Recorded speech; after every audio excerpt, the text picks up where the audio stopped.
nous abordons un sujet très important aussi dans le cadre des enseignements que nous avons commencé à savoir, la restauration divine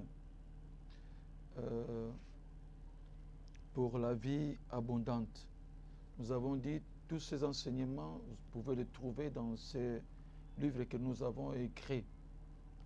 Aujourd'hui, nous abordons la deuxième leçon que nous avons intitulée « Le péché, la souffrance et les destructions ». Cet enseignement, bien-aimé, est très important parce que nous ne pouvons pas parler de la restauration s'il n'y a eu pas les destructions ou ni la souffrance. Or, la souffrance, comme aussi les destructions, sont engendrées par les conflits. Or, les conflits proviennent de péché. C'est pourquoi, bien-aimés, dans cet enseignement, nous allons parler que ce que le péché, l'origine de péché, les catégories de péché, la discussion et la souffrance de l'homme, la manifestation du péché par rapport aux souffrances causées, et enfin, nous aurons abordé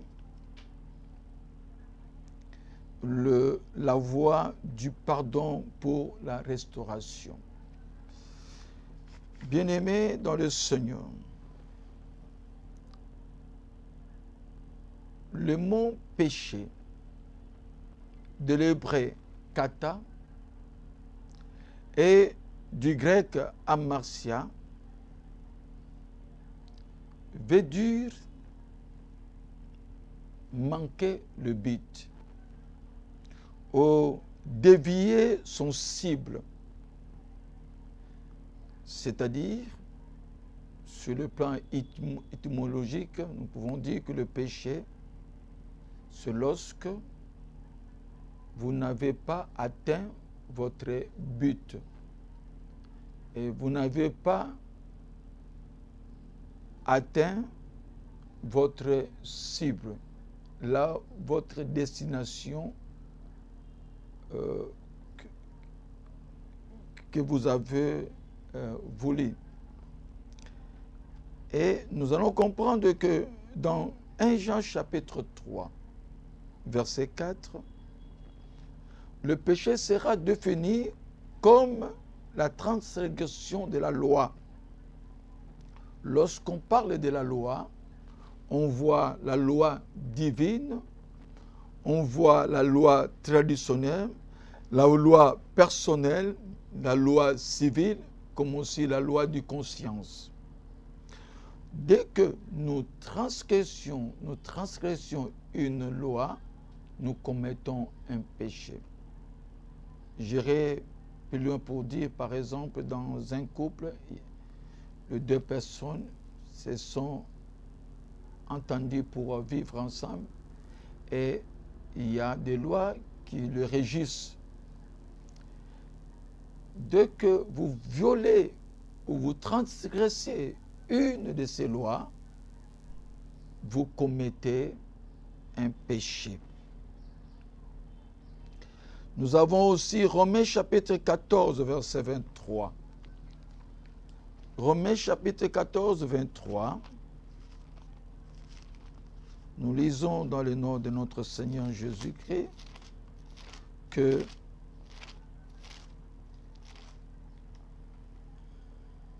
mais celui qui a des doutes au sujet de ce qu'il mange est condamné parce qu'il n'agit pas par conviction. Tout ce qui n'est pas le produit d'une conviction est péché. Là, lorsqu'on parle de la conscience, de la conviction, on se réfère à la loi de conscience. Lorsque vous violez votre conscience, vous tombé également dans le péché. Bien-aimés, la Bible continue à dire que Matthieu chapitre 13, verset 58, Matthieu 13, 58, Matthieu chapitre 13, verset 58,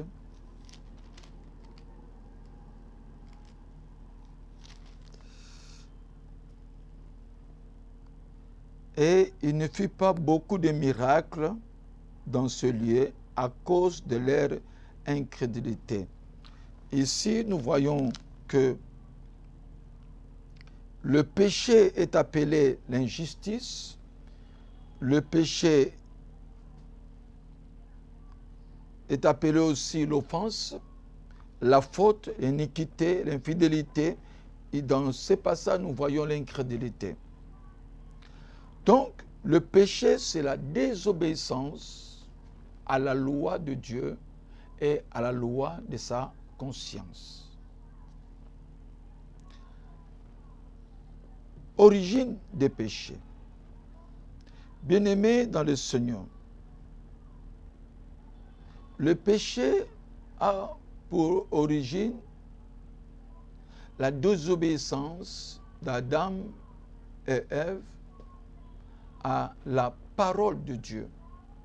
Lorsque Adam n'a pas obéi à la parole de Dieu, la Bible dira que le péché est entré dans l'humanité. Donc le péché entre dans l'humanité par Adam et Ève. L'humanité acquiert la nature pécheresse. Le vieil homme, la chair, la nature adamique, ce sont des mots synonymes qui veulent tout simplement dire le péché. Il faut distinguer, bien-aimés dans le Seigneur, le péché écrit en singulier comme étant une puissance qui entre dans l'humanité. C'est ce que nous voyons, c'est ce qui était entré dans Adam et Ève. Cette force négative, cette puissance négative qui entraîne l'homme à commettre le mal ou à commettre les péchés au pluriel, veut dire les conséquences du péché comme étant la nature de l'homme déchu, comme étant le vieil homme, comme étant la chair, comme étant la nature adamique. Bien-aimés dans le Seigneur, comme je disais, cette nature vient de la chute d'Adam et Ève. Genèse chapitre 3, premier verset. Jean chapitre 8, verset 44. J'aimerais que nous lisions ces passages. Jean 8, 44. Nous lisons. Vous avez pour père le diable, et vous voulez accomplir les désirs de votre père.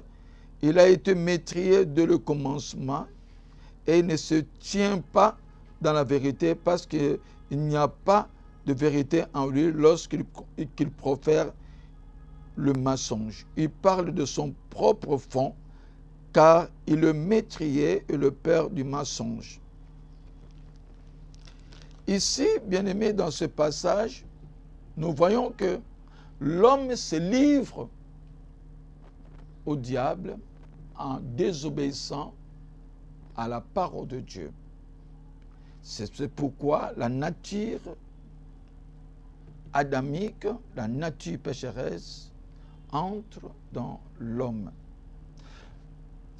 C'est comme ça que cette nature qui est en nous, qui est dans tout homme, nous pousse à commettre les péchés au pluriel.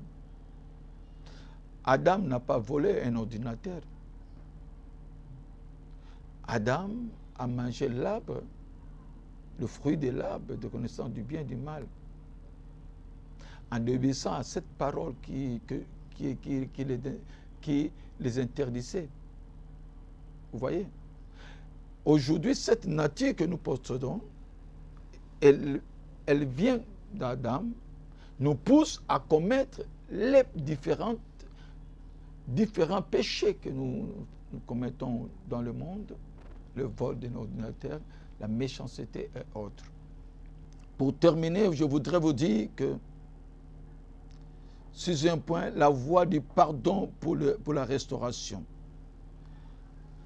Comme j'avais dit au départ, que toute souffrance a pour cause le conflit.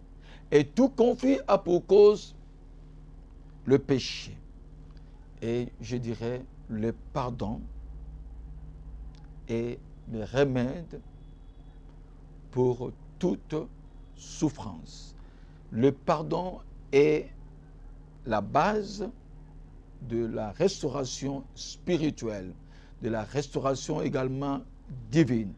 Parce que le pardon, pour en avoir, il exige la confession personnelle à Dieu de tous les péchés commis et connus et inconnus. La confession publique, si c'est possible, devant des témoins.